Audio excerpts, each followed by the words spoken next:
Je pravda, že na to, aby ste mali špedičku, potrebujete iba telefón a počítač? Alebo že si špedička z každej prepravy zobere 30 až 40%? Na to sa dnes budem pýtať majiteľa špedičky Mareka Kiabu. Vítajte pri novej epizóde.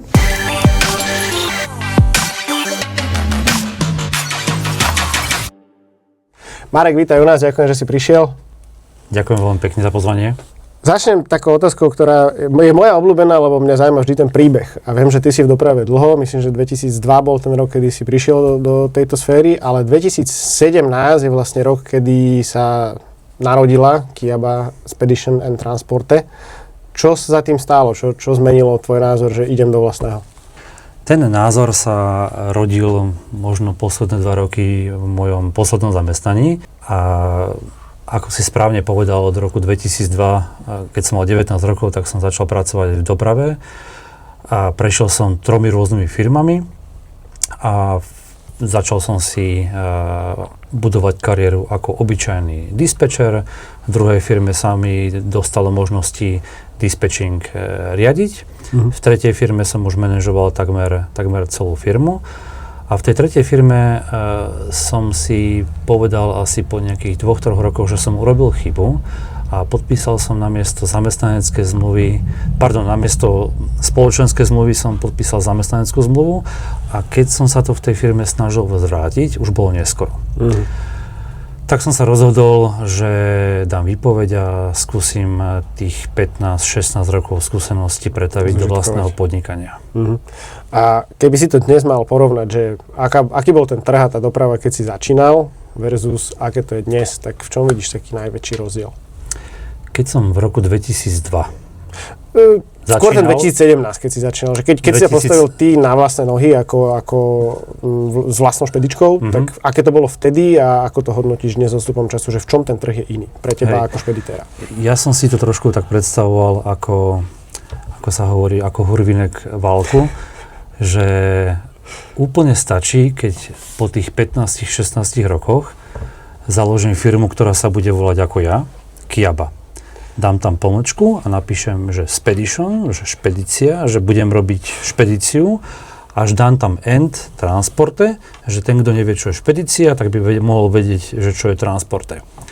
Kiaba, pomočka Spedition and Transporte SRO, založím firmu, urobím si poistku ako zasielateľ, kúpim si telefón. To som že povedal, že stačí mi notebook, telefón. Tlačiareň. Dohodol som sa s manželkou, že mám rok na to, aby som využil, dcerka bola vtedy veľmi malá, mala rok, tak som vlastne používal ako kanceláriu jej detskú izbu. Ale teda hovorím, na to som dostal rok, aby som firmu rozbehol. A myslel som si, že to stačí proste povedať po 15 rokoch, že ja som tu na trhu, halo, idem. Ono sa to vlastne aj tak hovorilo, že špedička, však to ti stačí, telefón, notebook a ideš, že to nepotrebuješ. A pamätám si, že začal som oficiálne podnikať 1.12., lebo odtedy som mal platnú licenciu, respektíve mal som poistku ako zasielateľ. A prvú objednávku reálnu som urobil 18. januára ďalší rok. To znamená, že 6-7 týždňov som sedel doma a rozmýšľal som, prečo mám kontakty, volám, píšem, som to ja, ten istý človek, ktorý ešte pred pár mesiacmi bol riaditeľ relatívne veľkej dopravnej spoločnosti v Topolčanoch. Ale proste tie zákazky jednoducho nechodili, lebo klienti mali dôveru voči mne ako osobe, ako zamestnancovi spoľahlivej spoločnosti dopravnej, ale ja ako nová SROčka asi tam hrala úlohu. A to si mi teraz nahral na takú doplňujúcu otázku, že je to tak aj dnes, že lebo veľa sa hovorí o cene, hej, tá marža dnes, k tomu sa dostaneme v doprave 2-3%, bežne sa o tom hovorí. A vnímaš to tak dnes ako špeditér, že ľudia si zakladajú na tých vzťahoch, na tej dôvere, alebo sme prešli do toho, že šetrí sa a ide sa brutálne na cenu? Ako kto? Niekto nás osloví presne z toho dôvodu, že chce si preveriť svojich aktuálnych obchodných partnerov, či už dopravcov alebo špedície, či majú férovú cenu, alebo či na základe aktuálnej situácie na trhu im až neúmerne nezdvihli cenu. Tak si to uveria ďalšieho partnera. To znamená, že hrajú vyslovene na cenu alebo si ju preverujú. ale za tých 8-9 rokov, čo sme na trhu, tak sme si vybudovali s mnohými firmami dobrý vzťah a nás oslovujú práve preto, že tam je aj niečo navyše, nielen cena. To je skôr o tej dôvere. Verím tomu, že sú si vedomí, že keby veľmi tendrovali a keby urobili tú našu robotu a oslovili by namiesto nás 30, 40, 50 dopravcov, tak by si tú svoju prepravu zabezpečili možno lacnejšie, ale my máme mnohých klientov, ktorí sa na nás spoliehajú presne v tom, že my urobíme časť roboty, ktorá je u nich možno menej ako 1% ich denných povinností, ale stačí, aby nám tú objednávku dali a my sa postaráme. A oni sa proste venujú tej svojej robote, svojmu core biznisu. Hej. A asi taká odpoveď. A ako vnímaš ty, lebo taká častá vec, ktorou sa možno aj sám stretávaš, že máme tu dopravcov, máme tu špedície, nechcem povedať, že tam je nejaké trenie, ale proste veľakrát sa hovorí o tom a do istej miery je to asi aj pravda, aspoň z môjho pohľadu, že ten dopravca nesie veľa rizik, hej, že má prepraviť ten náklad, teraz zodpoveda za to, aby v bezpečí sa tam dostal, aby bolo všetko splnené a veľakrát tá cena, hej, k tomu sa tiež možno dostaneme, že ako sa pracuje s tou cenou, ako sa tie ceny dumpujú, ale na druhej strane tá špedička, o ktorej niektorí majú taký pocit, že však oni to sprostredkovali, nemajú žiadne rizika, nič, že im je sveta žiť. Ty to ako vnímaš? Ako špeditér? Ja chápem, že názor bude to názor špeditéra, nejdeme teraz do nejakej z tohto pohľadu objektívnej debaty, ale že ako to ty, ako špeditér a človek, ktorý je v doprave, vnímaš tú úlohu špedičky versus dopravcov? Ja som hlavne nezabudol na to, že som prvých 15-16 rokov pracoval pre dopravné firmy. To znamená, že ja veľmi dobre chápem, čo znamená natankovať auto, zaplatiť vodiča, zaplatiť mýto, zaplatiť nové gumy, ak treba, mať naozaj že veľké náklady a niekedy čakať 45-60 dní na to, pokiaľ mu nejaký špeditér zaplatí, ak vôbec. A ešte si mnohí dopravcovia môžu myslieť a môžu mať niektorí aj pravdu, že špeditéri si zarábajú neúmerne veľa. Z môjho pohľadu to nie je pravda, pretože my ako malá firma o 4 ľuďoch sme rovnako v pozícii ako malý dopravca. Tiež si nemôžem dovoliť jednak už vonkoncom nedumpovať ceny. Pre mňa by to bola čistá samovražda podnikateľská. A takisto nemám zákazníkov, kde by som vedel urobiť na 1000-eurovej preprave 300-400 eurovú províziu. Čo si môže nejaký dopravca myslieť, to tak nefunguje. Hej, to znamená, že tiež žijeme z veľmi nízkych marží a snažíme sa skôr, aj tento rok sme si povedali, sme 4 a pokiaľ za pomoci moderných technológií a aj takého seba zlepšovania nás 4 nevyužijeme náš potenciál, ktorý sme si tak interne povedali, že máme zhruba 30% narast. Hej. Tak pokiaľ tento nevyužijeme do maxima, tak nenarastieme. To znamená, že nezoberieme ďalšieho človeka do firmy. Hej. Nie, že by sme chceli prepúšťať, to nie, ale povedali sme si interne, 4 sme sa zhodli, najskôr zo seba musíme aj za pomoci moderných technológií dostať nie že maximum, ale aspoň sa k tomu priblížiť. A potom môžeme priberať ďalšieho človeka. Ale k tým maržám, že naozaj, že tie marže v špedícii nášho ranku sú niekde zdravo okolo 10-12% v priemere. Nášho ranku sa bavíme o malej firme, ty si to spomenul.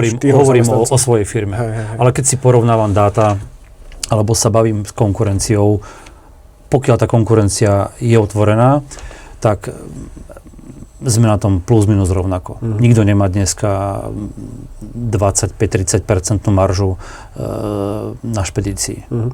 Ty ako vnímaš to, že často sa, lebo ja keď niekedy vidím v tých facebookových skupinách zrálky, tie screenshoty, za aké ceny dokážu niektorí prepraví, hej, a tak ty máš aký na to názor, na tieto dumpovačky? Nie som v tých facebookových skupinách poprvé, lebo to je proste... Radšej, lebo to nie je žiadna odborná debata.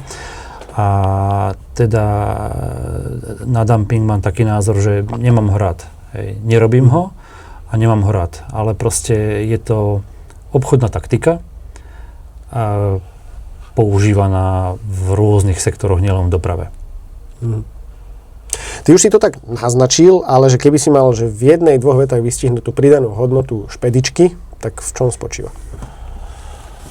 Ťažko to povedať. Možno by som potreboval, aby tu sedel vedľa mňa jednak na jednej strane klient, ktorý by... Že aby to on skôr vystil, že ja by som čo najviac mu pomáha z toho, čo robíte. A na druhej strane dopravcu. Ale tak využívame diery na trhu, ktoré proste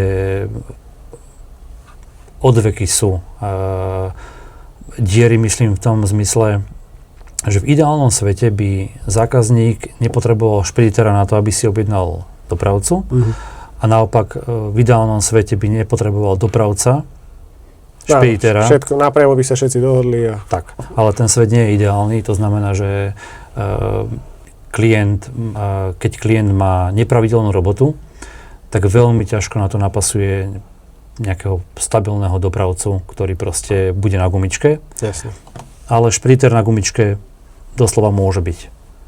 Takže to je vlastne aj vaša úloha, byť tí flexibilní, ktorí zoženú tú dopravu tak. A vyťažia to.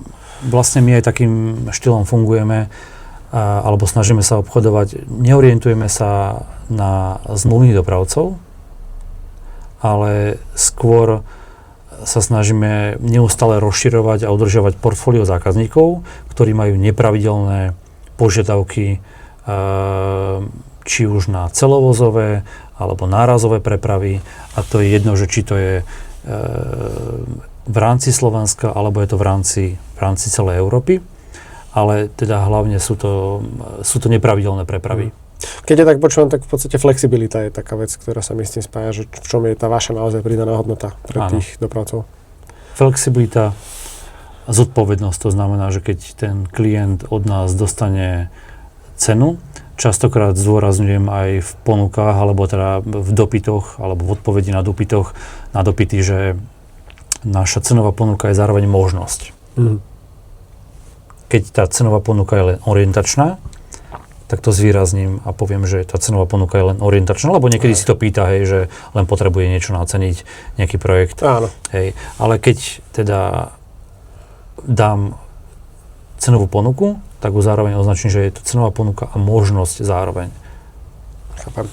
V čom je podľa teba pre firmy vášho rangu, ty tak to pomenoval, tak ostajem pri tom, a v čom sú dnes také hlavné rizika vo vašom podnikaní?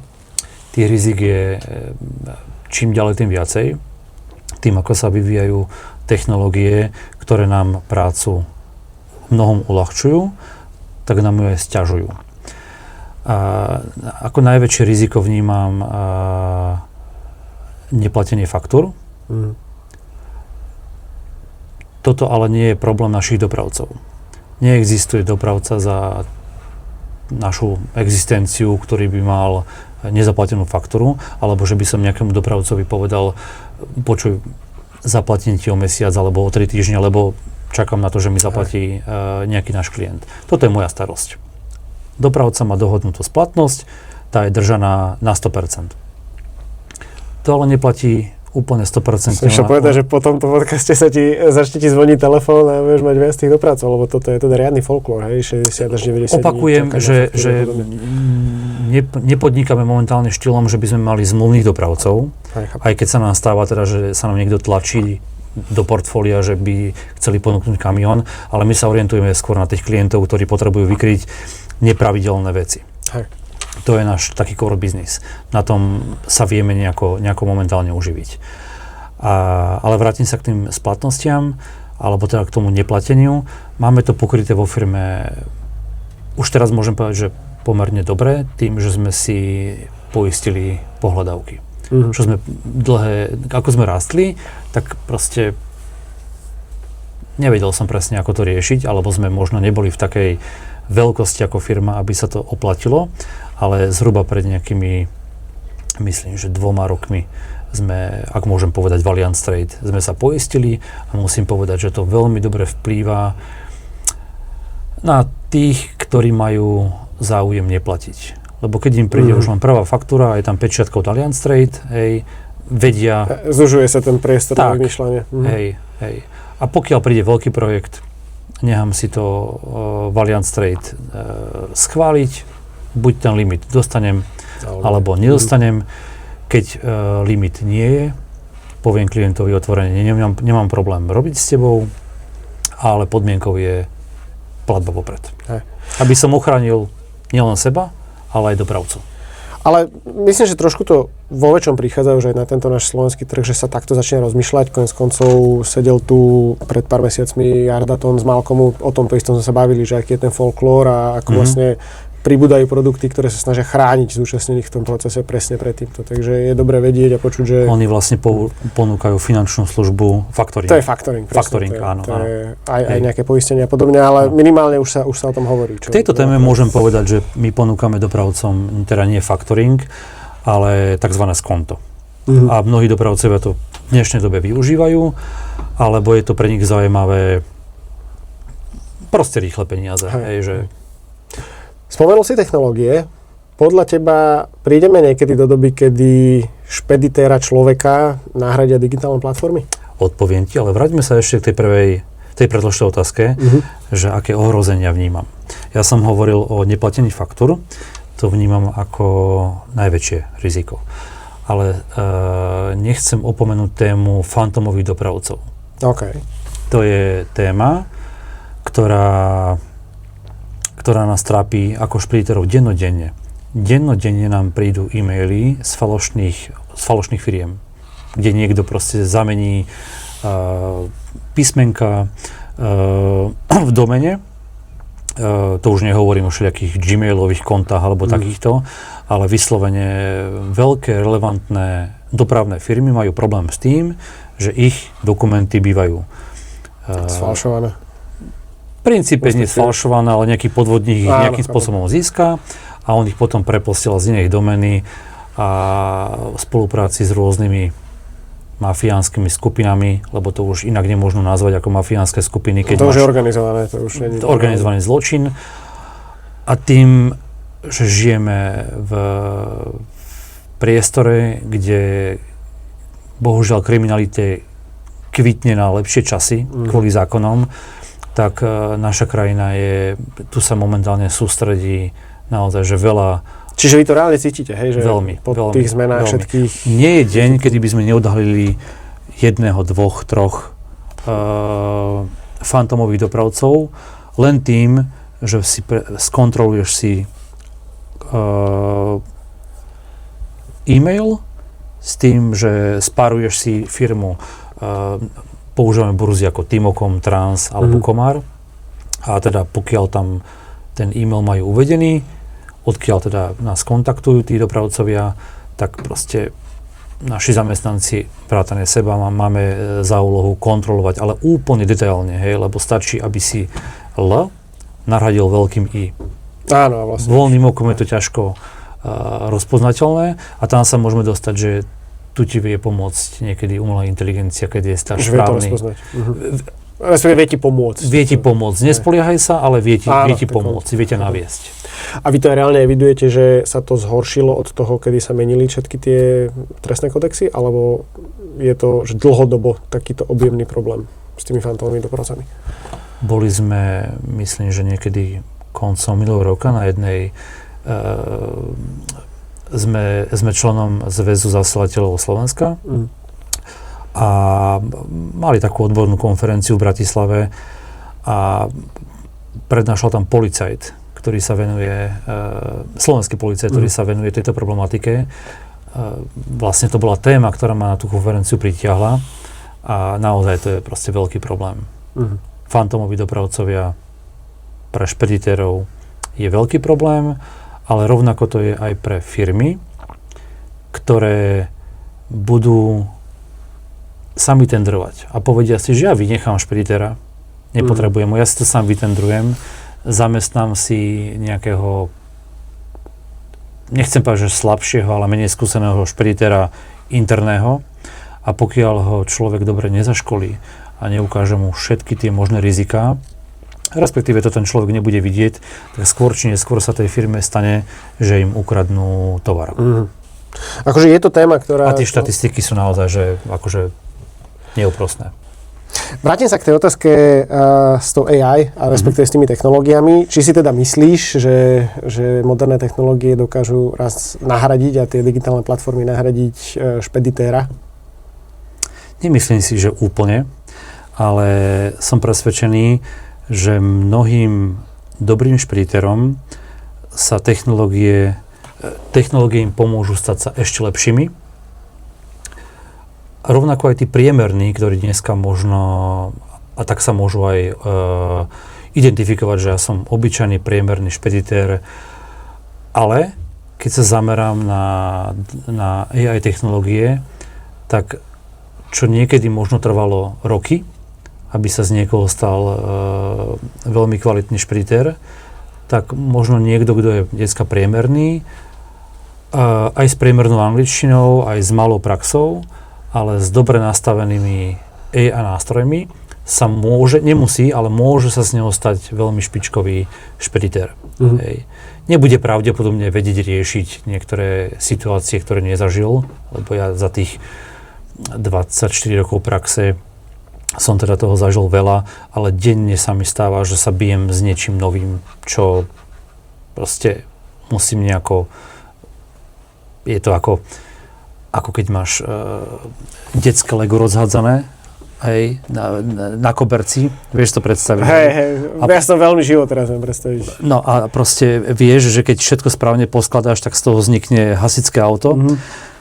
Ale môže to byť aj loď. Ale môže to byť kombajn proste, hej, alebo proste niečo úplne iné, hej, takže... ale napriek tomu, keď sa vrátim k tej myšlienke, že ten priemerný legostavač, alebo teda ten špeditérko, ktorý nemá veľa skúseností, tak keď sa naučí využívať AI, alebo bude mať nad sebou šéfa, ktorý mu tu AI nastaví nielen dobre, ale hlavne bezpečne. Lebo to vnímam dneska ako veľké ohrozenie, že AI je ako taká brána, do ktorej volám. Hej, viem, že sa niečo ozýva naspäť, ale nie som si presne istý, že kto na druhej strane... Kto kričí z tej druhej strany? Kto počúva, kto sa pozerá, hej, kto si tie dáta zapisuje, alebo kto ich môže na nejakom čiernom trhu v nejakej vhodnej dobe predať niekomu, kto to bude ochotný kúpiť. To sa zase vraciame aj trošku aj k tej téme tých fantómnych dopravcov, že dneska ten trh, keď ťa počúvam, je veľmi o tých rizikách. Že jedna vec je robiť dobre svoju robotu, druhá vec je chrániť sa pred tým, ako sa na tom všelijaké zločinecké skupiny a podobní podvodníci snažia vyživiť. Tak, je to úplne rovnaké ako aj bežný človek. Úplne bežný človek, ktorý dneska príde z roboty, si musí dávať veľký pozor na to, že kto mu zavolá, aká mu príde SMS-ka, na čo klika na Facebooku alebo na sociálnych sieťach, na aký e-mail odpovedá. Za všetkým musí vidieť nejaké ohrozenie. A to isté platí v akomkoľvek biznise, nielen v doprave. Poslednú otázku na teba. Keby si dal cestovať v čase a vieš sa vrátiť do toho roku 2017, išiel by si do tohto znovu? Keby som mal tú možnosť, že by som mohol cestovať v čase, tak by som sa nevrátil do roku 2017, ale do roku 2007. Aby som mohol robiť dve veci skôr v živote, ako som urobil. Poprvé, ak by to moja žena nejak dovolila, tak by som mal skôr deti a skôr by som začal podnikať.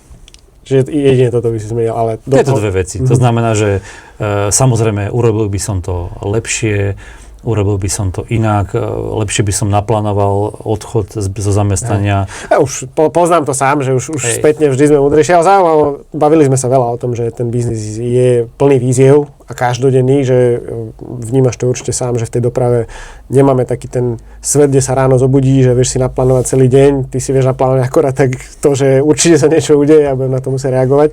A to ma zaujímalo, že či napriek tomu by si pokračoval. Určite by som to robil znova. A odporúčam to každému v živote vyskúšať. Nemusí to byť podnikanie, môže to byť čokoľvek. Hej, že treba, ak niekto sníva o tom, že chce si zabehnúť maratón, tak nemôže sa samozrejme zobudiť a sobotu a nedeľu ísť zabehnúť maratón, musí na to trénovať. To isté je to podnikanie proste, že niekto tak bez hlavo sa zobudí sobotu a pondelok ide podnikať, tak to potom aj dopadne. A niekto má šťastie a nejako to proste preklenie a proste nejak sa prepodniká, hej. Ale... To je pekný výraz, prepodniká. Prepodniká sa, hej. Ale teda, keď to človek zoberie ako maratón, čo proste maratón zabehnúť nie je úplne jednoduché, tak keď sa človek na to pripraví, tak sa to dá. Pol roka, rok, 2 roky, pripraví možno svoju rodinu na to, že idem podnikať, lebo ja som úplne manželku na to, teda povedal som jej, že raz dám výpoveď. Ale teda akurát si nepovedal kedy, ne? Akurát som jej nepovedal, že keď bude mať dcera rok a ona bude na materskej. Hej, ja si to viem teraz tak predstaviť, že čo to vlastne asi ako to muselo vyzerať. Takže... Hej, ale už mi odpustila. A tak vidíš, firma ide. Poznajú vás ľudia. Minimálne ja som vás teda navnímal z LinkedInu. A Marek, v každom prípade veľká vďaka, že si prišiel a vďaka aj za otvorenú debatu. A verím, že v nejakom bode sa ešte uvidíme opäť u nás v podcaste. Veľmi pekne ďakujem za pozvanie. A ak sa uvidíme o 5 rokov, to znamená, že sme prežili. Aj vy, čo vám prajem veľmi, lebo ste podľa mňa veľmi dobrý projekt pre dopravný trh, dopravný a špedičný, skôr ten dopravný. A teda pokiaľ my budeme tiež o 5 rokov na trhu, tak to budeme vnímať veľmi, veľmi, veľmi pozitívne. Môžeme si dať vzájomnú výzvu, že sa tu stretneme o 5 rokov. Tak to, čo tu máme dneska? 29. apríl. Tak plus 5 rokov bude koľko? 2031. No. Dobre. Máme challenge. Ďakujem.